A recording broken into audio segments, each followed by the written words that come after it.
person with a conscience, I tend to blame myself. I must have done something.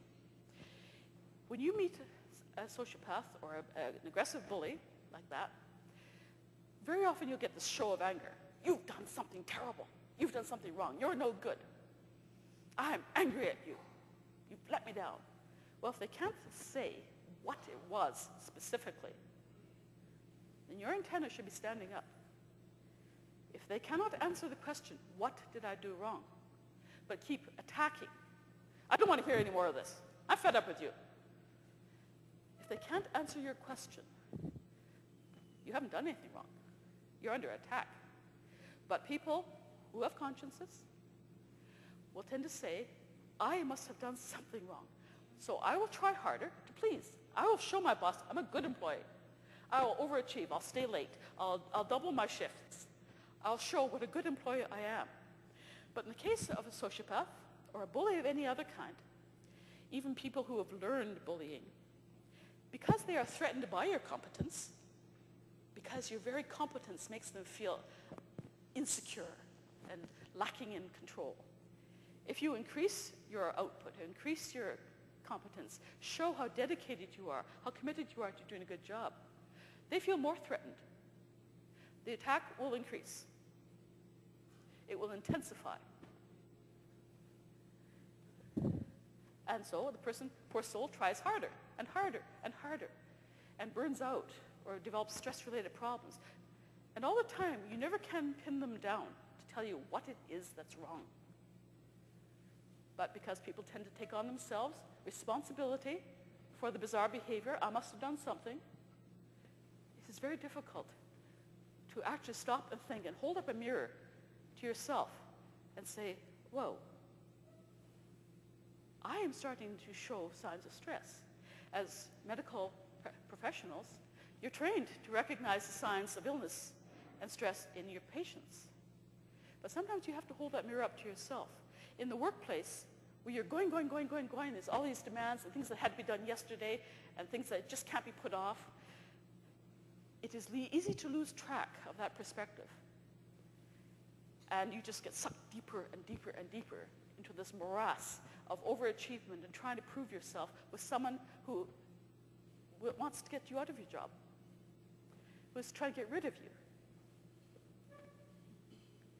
This guy, was a Roman, and sometimes I'd like to grab him by the collar of his toga and just shake him till his teeth rattle. Lucky fellow is dead. He said, love conquers all. Well, we're trained in our society to believe quite firmly that if you just try hard enough, you can reach anybody. Star Wars, Darth Vader, the evil villain. His son, Luke Skywalker, is convinced that there's some good in his father, and he spends, how many movies? 6 movies? Trying to prove that there's good in Daddy. Well, there actually is in the case of Darth Vader. Dies a noble death. All is forgiven. But in the case of someone who is a sociopath, the biological foundation for responding to love simply does not operate. And people who try to reach out to them are going to end up frustrated, confused, feeling guilty, feeling that they're bad parents or, a bad spouse, and they will be very vulnerable. So how do they do it? Ha ha ha ha. Okay. Most bullying attacks are verbal. And that simply is because you can't get away with slapping someone around or pushing them down.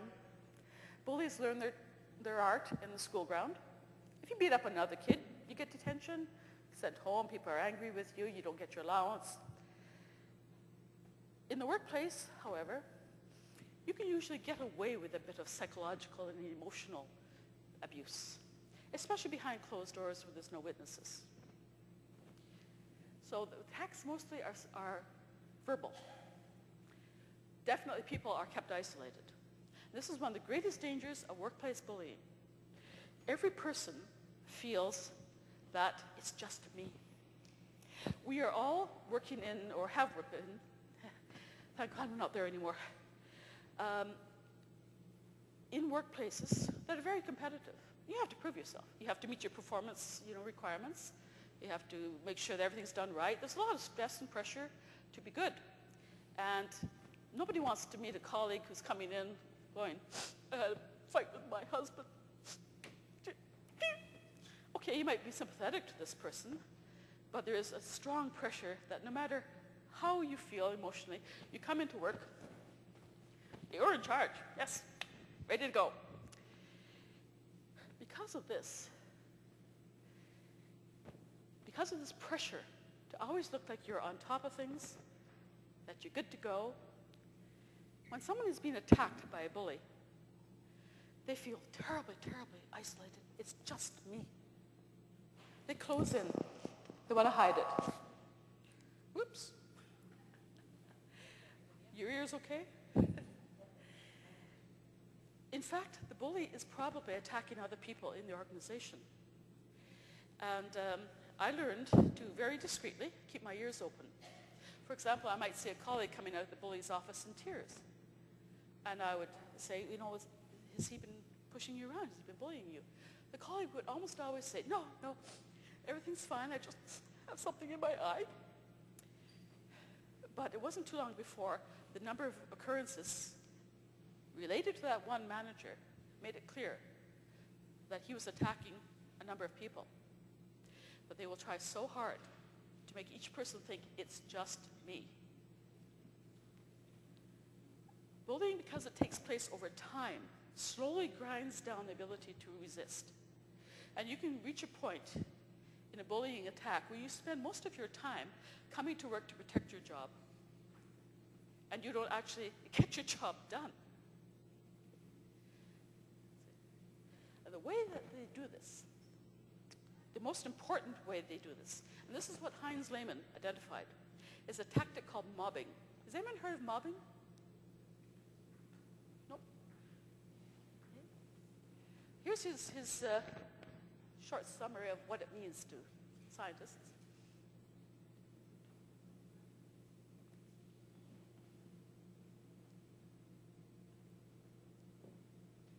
Next one.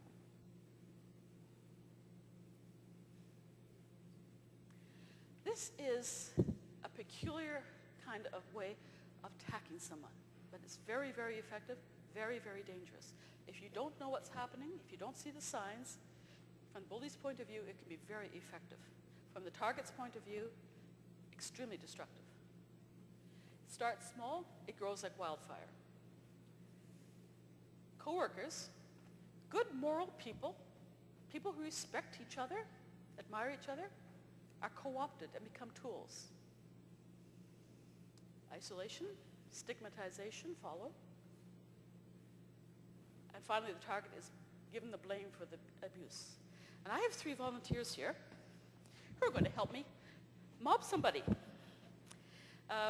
Would you quickly stand up? Sylvia, who has agreed to be the target of a mobbing attack. Yep. And Muriel, and Marvin. And you can sit down. Yes. Hi. Sylvia, I am a new employee, and I've just joined your unit. Everyone speaks so well of you. They like you. They look upon you as a leader. They admire you. I hate your guts. And I want your job, because I've heard through the rumor mill that you might be tapped for a promotion. I think I should have that promotion. Why should she have it? I'm better than she is. I'm going to get your job. Muriel. It's a curious thing. I was talking to Sylvia the other day. She said the weirdest thing to me. It was really just not like her. I wonder if she's all right. Oh, no, forget it. I must have misunderstood. You probably will forget it. Marvin, I was going by, I put my gold pen in my station, and, that pen is so important to me. It was an heirloom. It was given to my father by the King of England. I saw Sylvia walk by, and the pen's gone, and, oh, no. Forget I said it. She wouldn't do that. No, forget it. Okay, you probably will forget it. Then you are having coffee together. And Muriel, you might say, Catherine was really upset the other day about something that Sylvia did. And You might say, oh yeah, she said something about a pen, a missing pen, and I thought maybe Sylvia had taken it. This is how a mobbing attack is started. Little drops of poison. Little hints that maybe Sylvia is not the admirable person we all thought she was. Sit down. The bully will start sowing these throughout the organization. Every social encounter, there'll be some little hint. Mobbing takes time. It takes weeks, it takes months. But gradually, bit by bit, with the reinforcement that comes, so people chit-chatting, gossiping, talking, Sylvia will begin to notice a change. She'll begin to see that things fall off. I have no idea which way this goes. I'll just stick it on, hope for the best. This machine is mobbing me.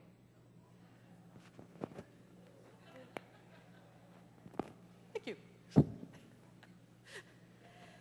They'll start to notice little changes. She'll start to notice changes. People who were once very friendly might start looking at her so, sort of sideways. Do I really know this woman as well as I thought I did?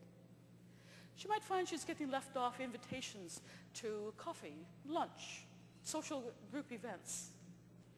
She might find in a meeting that when she ventures an opinion, people just glide right by it.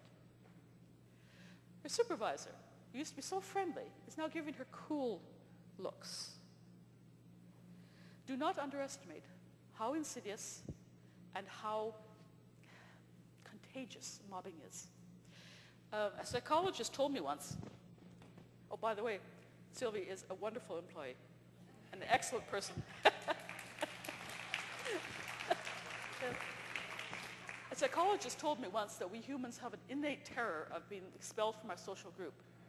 And that goes back to the days when we were hunter-gatherers, wandering in small bands, very vulnerable to predators and whatnot. If you had a social group, you had a good chance of surviving. If you were by yourself, you probably would fall victim to predators. In a mobbing attack, the bully is capitalizing on this trait, our tendency to protect our social group from threats. We cooperate to protect ourselves from outside threats. War, disease. Look at SARS. Look how the medical community just gets together and protects the people of Canada against infectious diseases. We have a powerful and effective social reaction to threat, regardless of what the threat is, when it comes towards our group.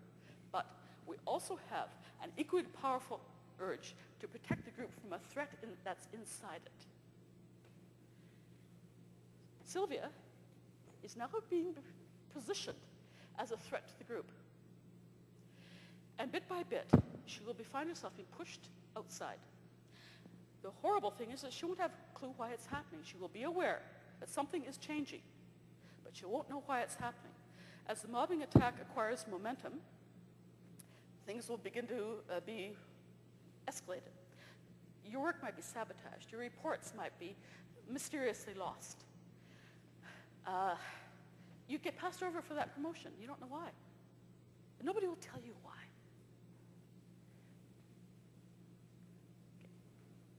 And eventually it comes to the point where people are so convinced that this once esteemed person is now a threat to the group that this individual will be blamed for what's happening.